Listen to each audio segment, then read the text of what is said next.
Hai, Assalamualaikum warahmatullahi wabarakatuh. Ketemu lagi dengan saya, Ceria Hendiarti, tentunya di channel saya sendiri. Eh, Hari ini saya akan membahas di monolog hari ini gitu ya. Saya akan membahas tentang kelanjutan dari yang kemarin kan saya tentang kedamaian hati gitu ya, menemukan kedamaian hati. Tapi ini dengan versi apa habluminan nas lah gitu dengan relasi dengan orang lain gitu. Nah, kalau kemarin kan saya juga ingin membahas ini tapi ya ternyata panjangan gitu ya. Jadi ini part 2 tentang memaafkan gitu. Nah, kalau menurut saya gitu, untuk memaafkan itu perlu banget untuk kita pelajari gitu ya. Karena seseorang itu harus mempunyai itu skill memaafkan itu. Karena ya saya pernah dengar ya tentang orang itu kalau nggak memaafkan dan menyimpan semua dalam hatinya, itu bakal nggak bikin orang itu eh, untung gitu. Adanya rugi gitu.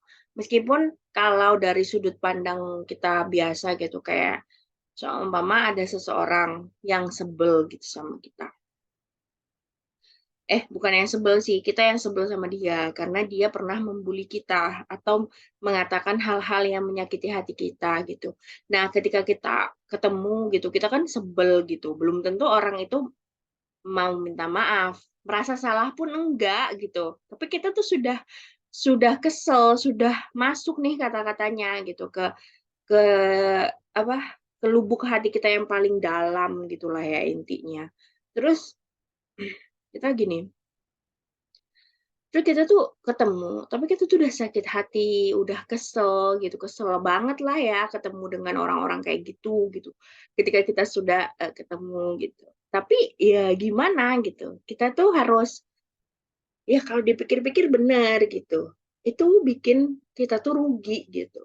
Orang tuh kalau kesel mengeluarkan emosi negatif itu capek gitu, capek dan belum lagi kalau tentang ke spiritual gitu ya kita atau keagamaan kita dosa gitu kalau dalam Islam. Nah, kalau dalam diri sendiri selain dosa, ya kita rugi juga gitu. Kita bikin hati kita tuh berlarut-larut dalam hal yang sebenarnya kita bisa atur gitu.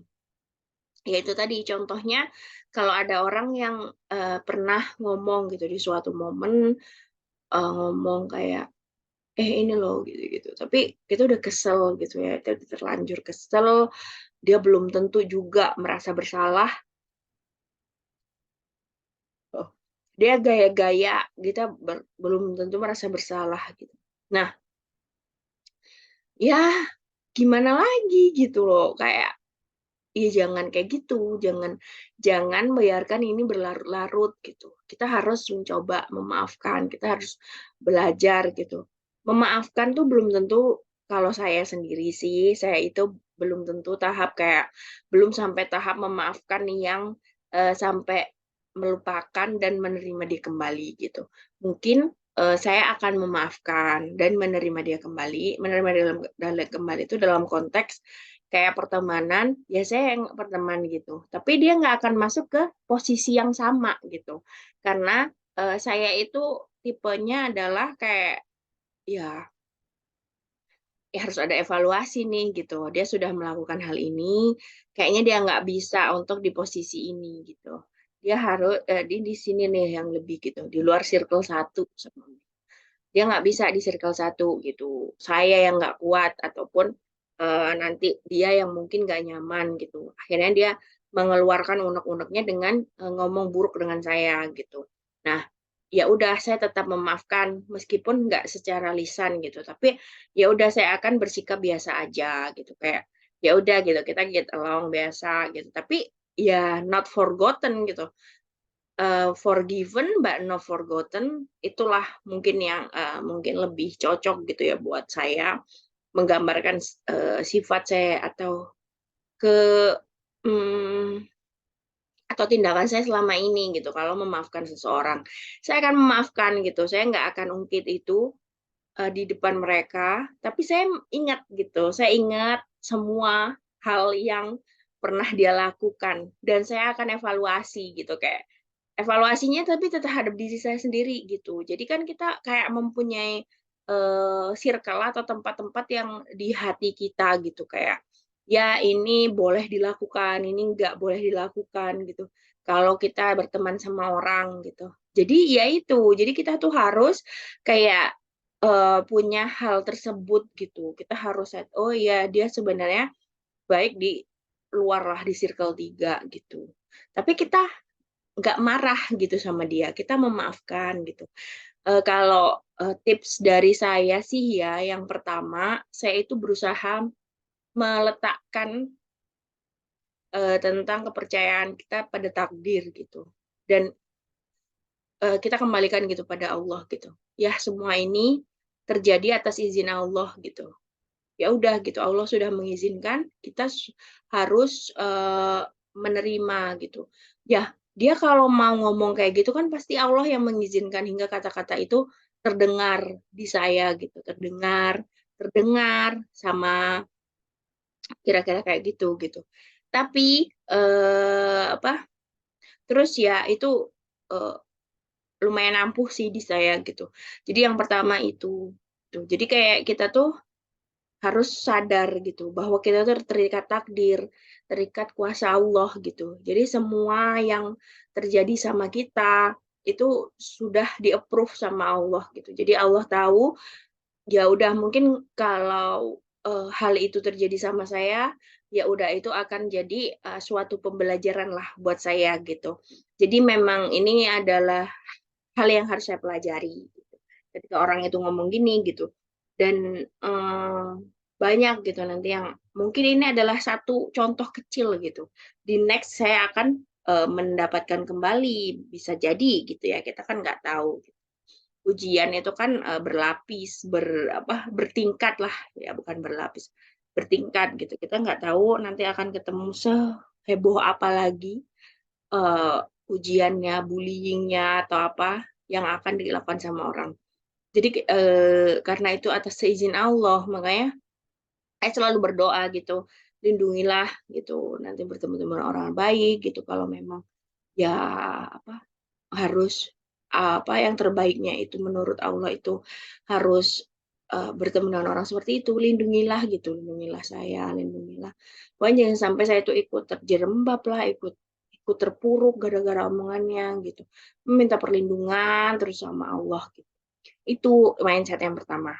Terus mindset yang kedua gitu. Ketika kita easy to forgive someone gitu, harus sadar bahwa di kehidupan ini tuh penuh lakon, kayak apa ya, penuh karakter yang harus kita mainkan kayak di film gitu loh. Ada yang dalam hidup kita jadi peran antagonis, ada yang di hidup kita sama Allah dijadikan peran yang kayak apa, peran peran yang apa sih namanya, protagonis gitu, yang banget membela kita, mensupport kita gitu.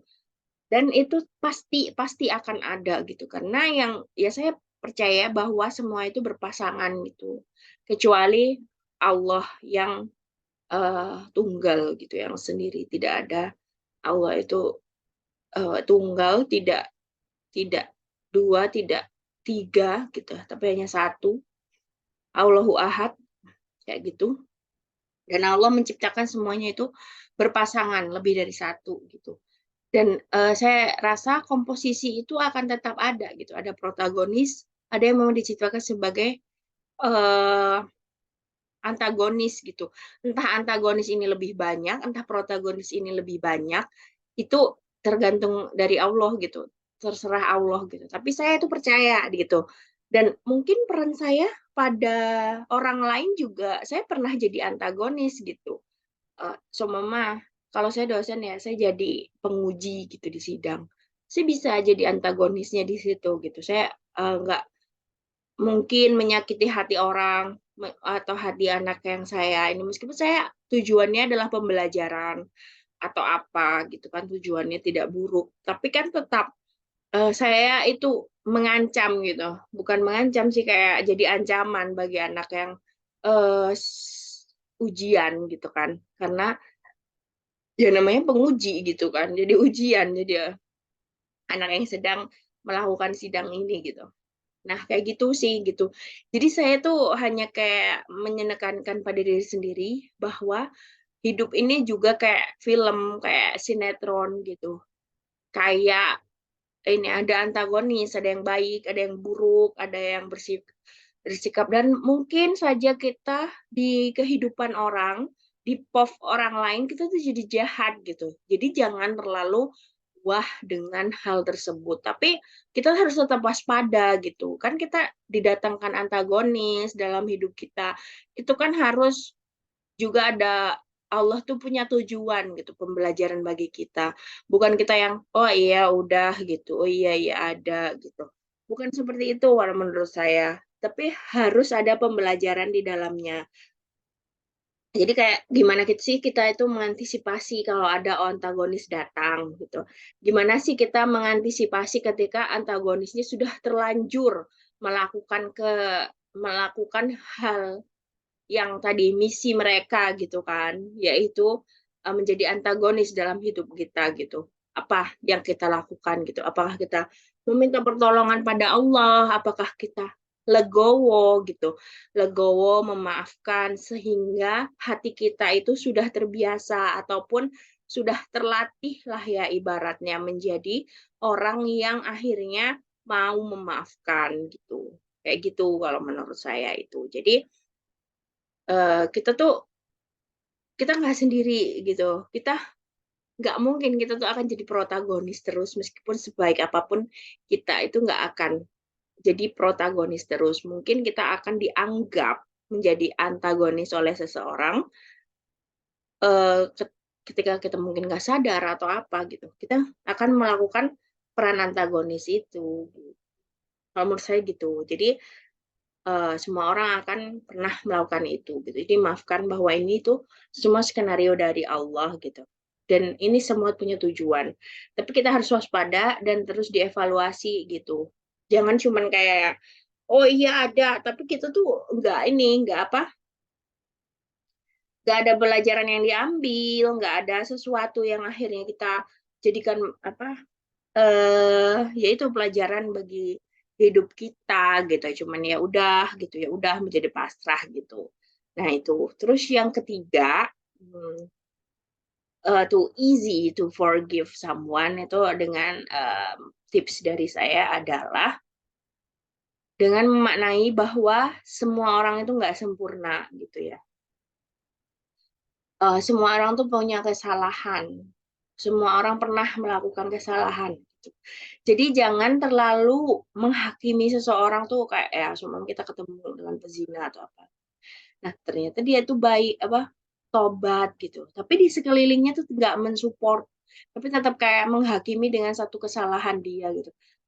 Kamu kayaknya, kamu bajunya udah alim, ternyata kelakuannya bejat gitu. Dilakukan kayak gitu terus gitu.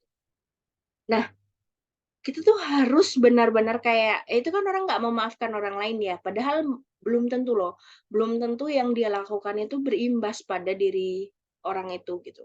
Tapi kalau berzina mah berimbas sih, karena kan azabnya modelnya menyeluruh ya, karena itu harus apa kayak penyampaian mana yang batil, mana yang benar gitu terhadap lingkungan. Nah, tapi dia bertobat gitu loh, bertobat gitu. Ya kita nggak tahu ya dengan apa sih di dalam hati orang lain tuh kita nggak tahu. Jadi kita harus kayak menanamkan ya semua orang tuh pernah melakukan kesalahan gitu.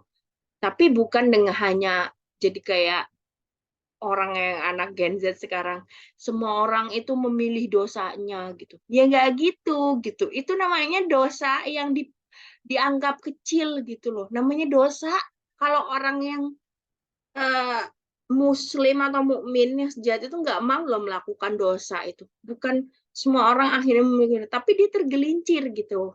Akhirnya dia nggak sadar, akhirnya dosa gitu loh. Ataupun apa dia dosa, bukan orang yang akhirnya me, apa memilih dosanya sendiri gitu. Bukan kayak gitu, itu kan biasanya kayak kena keadaan atau apa gitu. Dia memilih itu namanya udah dosa besar banget karena dia mengecilkan dosa gitu. Dia memilih gitu loh. Itu kalau menurut saya. Jadi ketika ada orang yang ya kayak gitu tadi melakukan kesalahan gitu, melakukan kesalahan, entah itu kecil ataupun ya rekan kerja kita gitu, dia salah melakukan apa fotokopi gitu, atau melakukan pekerjaan yang berbeda. Terus udah deadline besok gitu. Kita marah, marahnya benar-benar marah gitu loh kayak kamu itu enggak gitu. Kadang saya tuh menanamkan mindset itu juga gitu ke dalam diri saya. Semua orang itu pernah melakukan kesalahan gitu. Kamu juga, aku sendiri juga gitu, dia juga gitu. Jadi jangan sampai kayak uh, refleks kita tuh terlalu berlebihan gitu pada orang itu. Padahal ya semua orang udah tahu gitu manusia itu nggak sempurna gitu, pasti akan melakukan kesalahan gitu. Tapi ya itu kita harus benar-benar maintain, tapi nggak hanya dengan dimaklumi gitu, harus tetap disampaikan. Tapi tidak dengan amarah gitu. Kayak ya saya dulu memang ada kecenderungan susah untuk marah ya. Jadi saya tuh banyak nangis gitu. Itu yang masih menjadi PR saya juga gitu. Ketika saya tuh sebel sama orang, itu saya tuh nggak kan emosi banyak ya. Nah ini sih juga hasil dari ini gitu. Nah, ini akan kita bahas di next ini ya untuk lebih lebih panjangnya. Intinya jangan marah berlebihan gitu. Kasih tahu gitu pada orang ini gitu. Apa sih kesalahannya gitu. Ketika emosi sudah reda dan ditanamkan juga gitu. Banyak apa orang tuh semua cenderung melakukan kesalahan gitu. Apalagi mungkin dia baru. Kita dulu mungkin di situ, tapi senior kita eh, ya mempunyai mindset tersebut gitu, namanya juga baru gitu. Jadi jangan sampai memberikan respon yang berlebihan pada orang, marah-marah sampai dia tuh bully lah, pembulian lah kalau sekarang ya, atau sampai di apa kasih kasih peringatan tuh yang berlebihan gitu. Tapi dievaluasi bareng-bareng gitu. Mungkin memang nggak semua orang tuh mempunyai kesabaran seperti itu. Saya juga gitu. Saya lebih malas untuk ngasih tahu orang gitu karena ya itu tadi orang itu eh, harus meluangkan waktu, meluangkan emosi, harus bisa menata ketemu orang gitu. Jadi ketika kita nanti akan menyadari tiga hal itu gitu, insya Allah gitu, kita akan lebih gampang buat memaafkan orang gitu. Memaafkannya ya kayak tadi gitu. Kita sadar orang tuh akan melakukan kesalahan gitu. Tapi ya tetap dievaluasi gitu. Ini semua adalah yang pertama tadi takdir Allah gitu. Takdir Allah, semua kita tuh dalam apa? Semua tuh yang terjadi sama kita, yang dilakukan sama orang itu semua atas approve dari Allah gitu. Izin dari Allah. Terus yang kedua adalah jangan sampai um, bukan sampai. Yang kedua adalah semua itu terikat skenario kayak film, tapi sutradaranya itu Allah gitu. Jadi kayak semua orang tuh punya peran dalam hidup orang lain. Kadang jadi antagonis, kadang jadi protagonis gitu.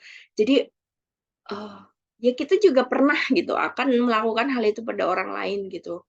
Tapi ya itu semua kompleks lah ya Kak. Tapi kalau untuk bidang-bidang dari segi ini gitu, segi memaafkan ini itu saya punya tipsnya itu gitu. Jadi skenario Allah mungkin orang ini akan jadi antagonis, tapi ya kita akan dapat pelajaran juga gitu. Allah nggak mungkin kasih ujian atau apa, tapi nggak ini nggak ada pelajarannya, nggak ada apa gitu, pasti ada pesan di balik itu gitu, ada hikmahnya gitu. Nah itu yang ingin dikasih tahu sama Allah sama kita. Nah itu tetap gitu. Terus yang ketiga adalah tadi eh, sadar, benar-benar sadar, mindful bahwa manusia itu semua nggak sempurna gitu. Ada yang pernah melakukan kesalahan, pasti akan melakukan kesalahan. Dan jangan sampai merespon terlalu berlebihan pada kesalahan orang lain gitu. Ya kita akan mengevaluasi, kita akan mengevaluasi, ngasih tahu kalaupun memang sudah mau ngasih tahu gitu. Tapi kalau sudah atau ada yang nggak mau ngasih tahu, langsung dikasih di sini-sini gitu. Atau dikasih posisi yang circle-nya mungkin posisinya berbeda kayak saya tadi gitu. Dia oh nggak cocok nih di circle satu saya, mungkin di circle dua, circle tiga, tapi tetap nggak musuhan, nggak nggak jahat, nggak jahatin, nggak balas dendam gitu. Nah, itu sih beberapa tips atau 3 tips dari saya yang mungkin bisa diaplikasikan gitu dalam diri kita.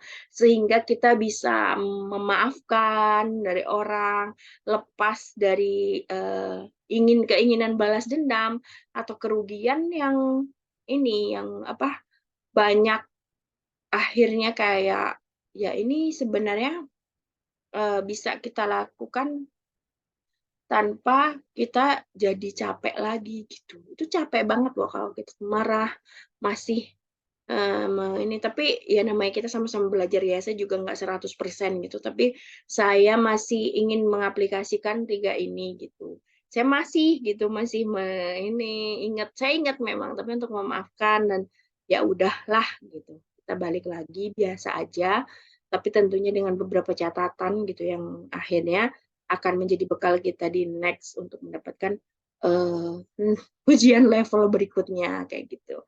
Baik, itu aja gitu ya yang bisa saya kasih tipsnya gitu, dan semoga bermanfaat bagi teman-teman di rumah gitu, bagi teman-teman yang menyaksikan. Wassalamualaikum warahmatullahi wabarakatuh. Kita ketemu lagi di next monolog saya.